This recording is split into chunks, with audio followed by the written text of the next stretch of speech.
Anything in the newspaper of interest, Holmes?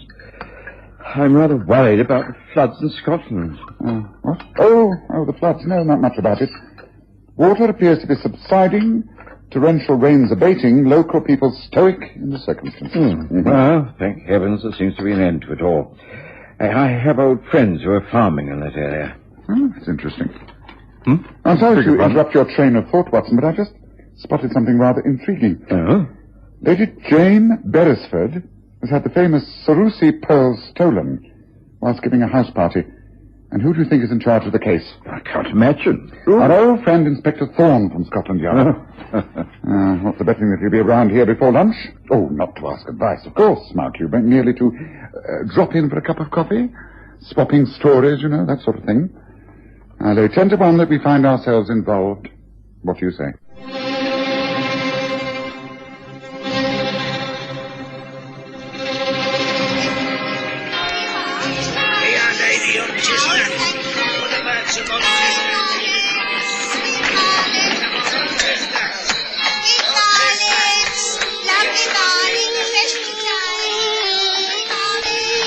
We present the stories of Sherlock Holmes.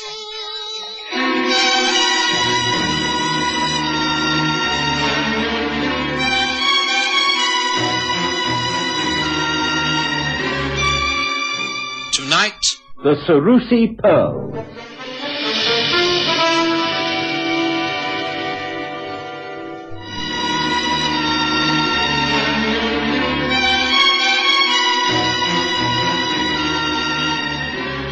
Suddenly, it was spring, and one of the most beautiful springs we'd seen for many years. It was the more appreciated as it followed a severe winter with serious flooding in the north. The parks and gardens began to stir with life. Overnight, the air became warm and soft. Blossoms filled the trees and shrubs. In the city, children were bowling their hoops and playing hopscotch in the alleyways. In the country, house parties could now be arranged with tennis and croquet for the guests. I was always happy at this time of year. There would be fewer cases of illness owing to the winter cold. Even Sherlock Holmes, who professed never to care a jot about the weather, appeared to respond cheerfully to the changed conditions. On this particularly bright morning, we'd hardly finished breakfast before there was a ring at the doorbell. And some minutes later, Mrs. Hudson showed in Inspector Thorne of New Scotland Yard and his assistant, Detective Sergeant Pollock. You're bright and early, Thorne. Enjoying the change in the weather? Pray do take a seat. Will you have some coffee? Thank you. Yes. Sergeant? Thank you. Don't mind if I do. Yes, well, allow me. Tell me all about it, Thorne. You cannot have called here just because you want to share our coffee.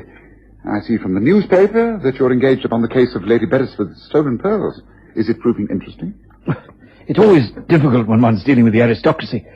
It can be rather embarrassing. It's uncomfortable to have to question a lord or a baronet, and, this case is nearly a dozen of them. Here you are. Your coffee. Well, do tell us all about it. Yes, pray do. But first, let me refresh my memory regarding your central character, Lady Jane Beresford. She is a widow, is she not? Lord Beresford died some 6 years ago, leaving her the ancestral seat of Ashwood Hall in Oxfordshire. She's an extremely rich lady who entertains lavishly and owns the famous Sarussi pearls. It's something from this collection that is missing? A tiara. Ah. It seemed she opened the country season with a house party. 12 house guests. All top drawer, naturally. Guest list reads like who's who. I was sent to Oxfordshire the moment the yard was called in. Lady Beresford insisted that the local police should not be called in. She wants the whole matter handled with the utmost discretion. As little publicity as possible. How the morning papers got hold of the news, I can't think. Anyhow, Pollock and I went up there, and of course we were granted an audience with Lady Beresford at once. She was extremely upset.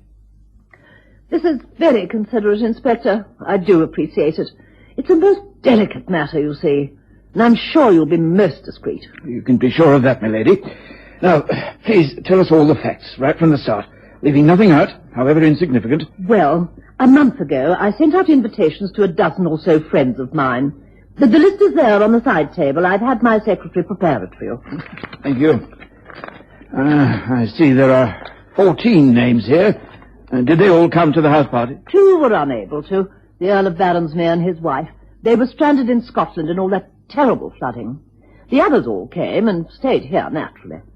On the Sunday evening, we had a recital, a string quartet from Oxford. It was a great success, and the guests all retired around midnight. It was quite formal, evening dress, of course. I wore a lavender gown and the tiara. Any other jewellery? With the Sarussi pearls, Inspector, any other jewellery would be quite out of place. Quite. Well, please carry on. But I keep my jewels in the safe in my late husband's bedroom. It's the very latest in safe, very secure. Nobody but my secretary and myself know how to open it. But it's my own fault. I was simply careless. It had been a wonderful weekend, and I was exhausted when I retired. Foolishly, I did not return the tiara to the safe. I left it instead in a jewellery case in my dressing room.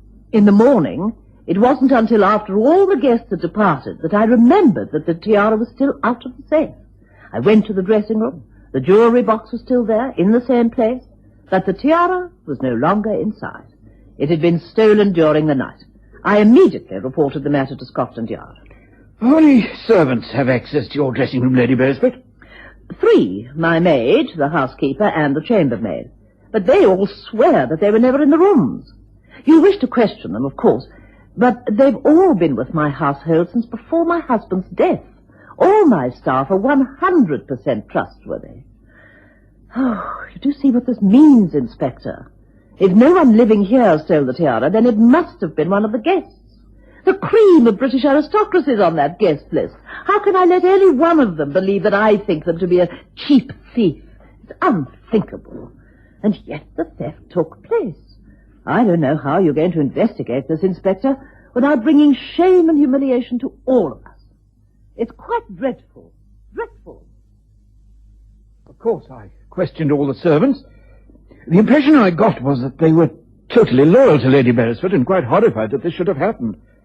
I made an examination of the rooms and the grounds. The dressing room in question is a corner room. Outside there's just one floor and then the ground floor. There's a large creeper growing along the wall. Clear evidence that it had recently been climbed. There were marks made to cover up the ground at the roots, which may have shown footprints. So you're fairly certain that entry was made from the outside during the time Lady Beresford was sleeping, by a person or persons unknown? That's right. Now we can discount casual robbery. How would the thief know that the pearls were being worn on that particular night, and that they were to be found in her ladyship's dressing room? How indeed. So her ladyship's fears are confirmed. It was one of her guests who turned thief. I'm not looking forward to questioning all those titled people. It'd be impossible not to cause offence. May I see the list? There you are, Miss Holmes. Oh, thank you. The Earl of Newport, Marchioness Zindobri, speech from Lady Courtenay, Count Hubert von Parent, the Honourable S. O'Keefe, Sir James and Lady Ford Wallace, Viscount McFadden. It's quite a celebrity start to the spring season. Well, now, it doesn't seem to be at all difficult, Thorne. It doesn't? No. Of the 12 names we have here, 5 are women, who are, after all, unlikely to go scampering up creepers during the night. Of the other 7, 4 are men hardly able to climb a flight of stairs, they're so old.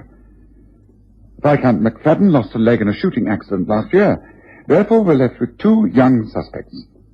The Earl of Newport is known to me, and I should say he would never be a thief. The other, the Honourable S. O'Keefe. I've never heard of him. Well, the name has a decidedly false ring to it. Watson, please pass me the large blue book at the end of the 3rd bookshelf, please. This one? That's it, yes, thank you. Yes, I already have a suspicion growing in my mind, but one must verify everything. I'm sure you'll agree, Thorne. Now, O'Keefe. As I thought. No such person listed. Well, that's your man, Thorne, no doubt about it.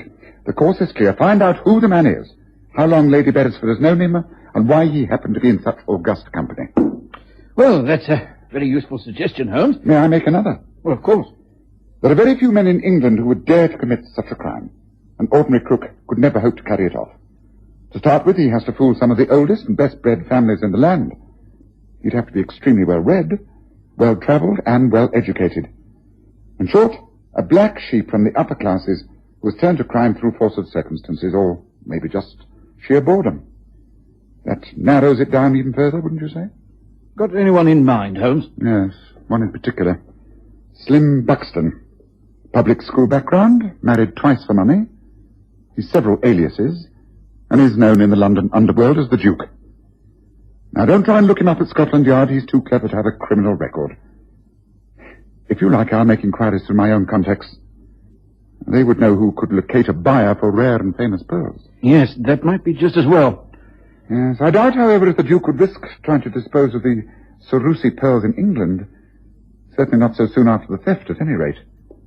The collection was designed for the Sarussi family, the famous Italian bankers. The collection came into the hands of the Beresford family when Alberto Sarussi disposed many of his assets in order to finance his vast Middle East concerns. Yes, well, I'd have a watch placed on all ports and check all continental shipping. Pick up the Duke, pin a crime on him so you can hold him, and then get to work. Well, as I say, it's worth following up. Got that, Pollock? Yes, Inspector. Well, thank you very much, Holmes, for the chat and the coffee. We'll be getting in touch. Good morning to you. Morning, sir. Morning.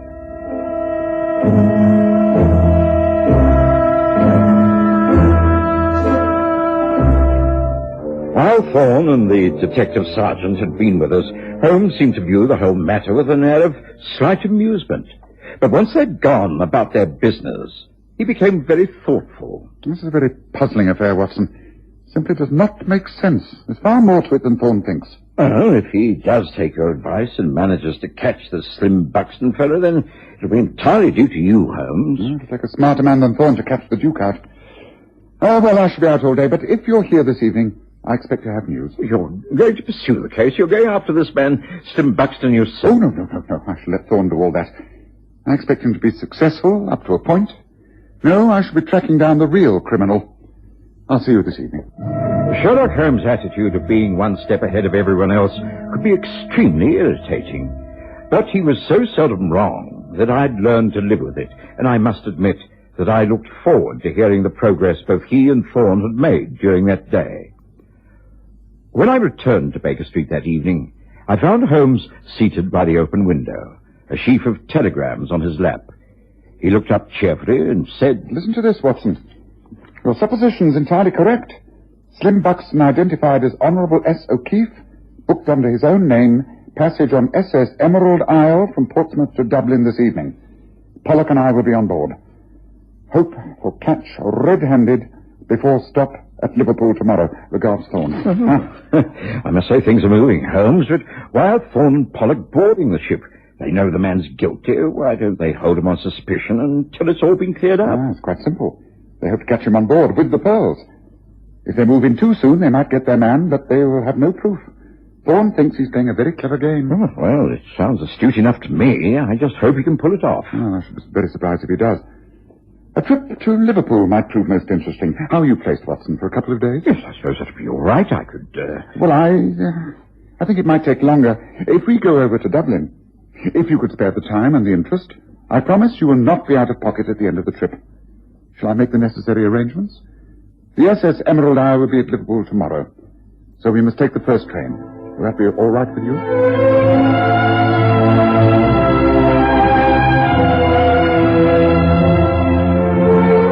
By this time, I was too intrigued to want to miss a minute of any further developments, and I simply agreed. All the same, I wondered what was about to happen.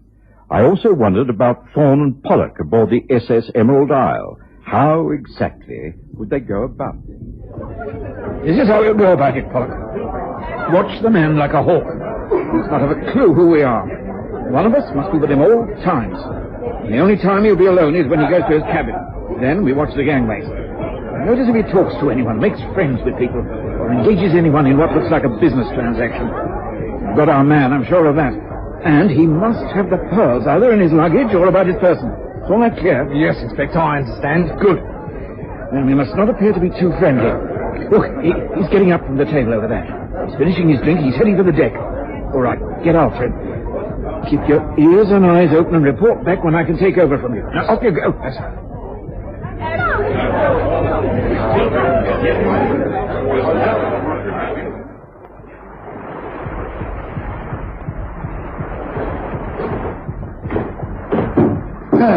You wouldn't happen to have a match on you, would you, old chap? Yes, I think so, sir. Oh, thank you. Oh, deuced rude of me. Would you care to smoke? No, thank you, sir. Calm sea. Lovely night. Should be a good crossing tomorrow. Going far on this trip? Well, no, that is... Well, I don't think so. Like that, is it? You know, you really should make up your mind. After all, it is the public's money you're spending, is it not? What? What do you mean? I don't understand. I don't know what you're talking about. Oh, come on now. Credit me with a little more discernment. Perhaps it is just as well that we can have this little chat, and it saves so much time, you know. My name, as you know, is Slim Buxton. I don't know yours, but you really should cut along to your superior, the worthy inspector, and tell him that this trip is a complete waste of time and money. I rather object to a nice sea crossing being spoiled by being treated as a common criminal. I have not committed a crime, and you will never be able to prove that I have. So be a good man and leave me alone, will you? Now, I think I will retire for the night. Good night. I hope you sleep as well as I know I shall. Of all the blasted effrontery, the blaming cheek! How dare the man take such liberties? I'll have him arrested immediately. I have the captain put a close watch on his cabin. He'll be dragged off this ship at Liverpool and held For what, Inspector? We haven't got a thing on him. He gained entry to Lady Beresford's home at Ashwood Hall by impersonation. That's good enough for a start. But she invited him. No, we haven't got a thing on him and he knows it. Don't stop raising objections, Polliger. I'm holding that man tomorrow morning the moment we tie up at Liverpool, and that's a fact. And I boarded the night train for Liverpool, having been lucky enough to secure a double berth at short notice. We were expected to arrive at Liverpool at 6 o'clock the following morning, in good time to meet up with the SS Emerald Isle from Portsmouth later the day. The next day, as the packet was being moored at the dock, we saw a police carriage standing outside the portmaster's office. Inspector Thorne was already at work upon his victim. It's no good, Inspector, it's no good. There's nothing here. I've been through this case half a dozen times. Well, take the handle off. Take the bottom off the case. I do hope that you're going to replace all this, Inspector. I regard it as willful damage to private property. I know you carry a warrant to search, but not to destroy. May I get dressed now? You may, but you're not leaving England. I can detain you under my special powers, and I shall do so now. I know you're at the root of all this trouble, and by heaven, I'll stick at it until I have proof. Well, the best of luck to you. Since I have been deprived of my rights of travel and my belongings are in tatters, I take it you will be good enough to escort me back to my London home, where I can at least change into decent clothes before taking this appalling business any further. Very well. Come with me. Sergeant, get all this stuff together. Come along there. Hurry, man. Hurry. To my surprise, Holmes seemed little interested in Thorne's interrogation of Slim Buxton. He merely requested that the sergeant stay with us at Liverpool when the official police party took the impeccably cool suspect away to London. Holmes boarded the SS Emerald Isle and had a word with the purser. The cabin allocated to Mr. Slim Buxton. I'm afraid it's been given to somebody else, sir. It just isn't free. Oh, that is a pity. Mr. Buxton then just left the ship. I'm a bad sailor, and I thought I'd like a cabin for the crossing. Oh, I'm sorry, sir. You see, there was a lady, and she had her name on the list for cancellation. It's a Signora Claudia Gamboli. So you see, you're just too late. Oh, very well, I understand. It's not all that important. Can you point the lady out to me among the passengers already aboard? Oh, why, yes, sir. Let's, Oh, well, there she is, there. There, in the dark brown coat, with a brown hat and veil. That's her. That's Signora Gamboli. Ah, good. Thank you. Now, Sergeant, you see the lady we've been talking about over there? She's about to go below. Yes, sir, I got her. Well, just stay well out of her way until we reach Dublin. I don't think there'll be any difficulty. She will go below, I imagine. And we shall spend most of the pleasant crossing smoking our pipes and enjoying the calm seas. What do you say, Watson? Well, I can't think of a more enjoyable way of spending the day. Good, then. Let's go and get ourselves a decent spot by the rails.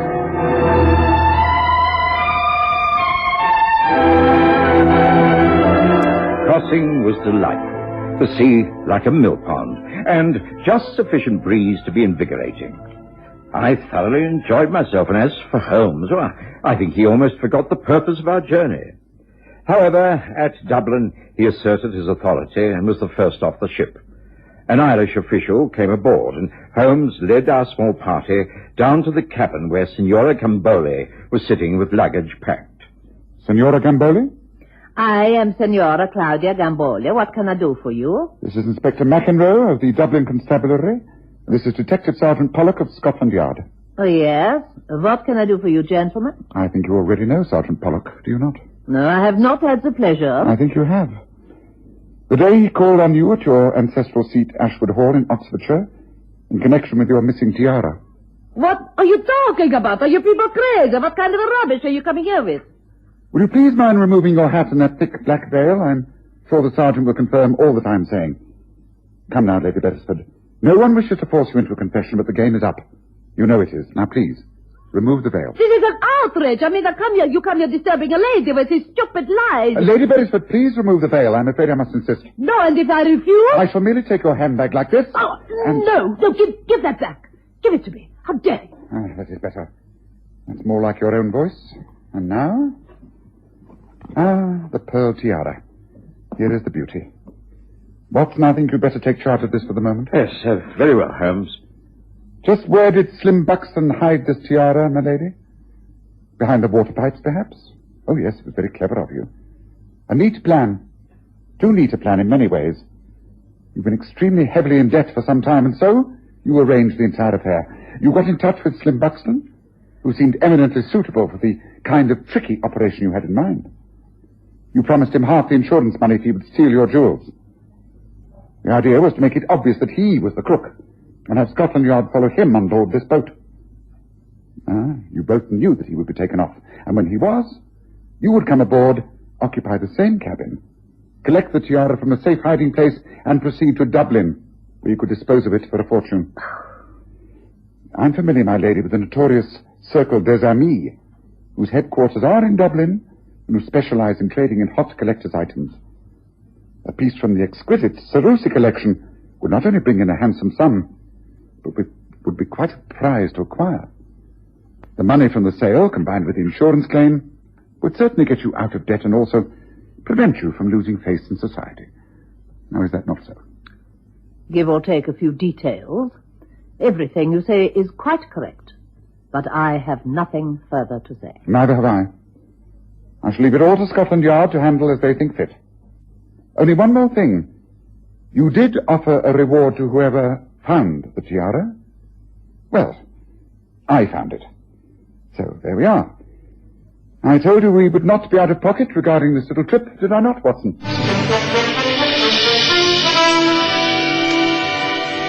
Decided to stay in Dublin for a few days. As Holmes pointed out, it was a free trip. Why not enjoy ourselves? Dublin proved to be, indeed, the fairest of cities. And as we sat drinking sherry early in the evening in a delightful public house overlooking Dublin Bay, Holmes explained, I've always said that when all other factors have been discounted, the remaining one, however implausible it may seem, must be the cause of the problem. In this case, no one on that guest list would have been prepared to rob Lady Beresford, not even Slim Buxton. Therefore, the instigator of the crime had to be Milady herself. She was just too clever. She left too many obvious clues for Thorne to pick up.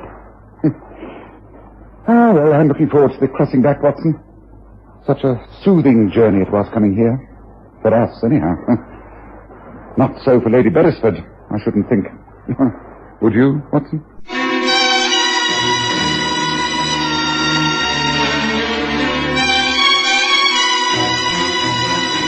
Listen again next Sunday to The Stories of Sherlock Holmes, with Graham Armitage's Holmes and Kerry Jordan as Dr. Watson.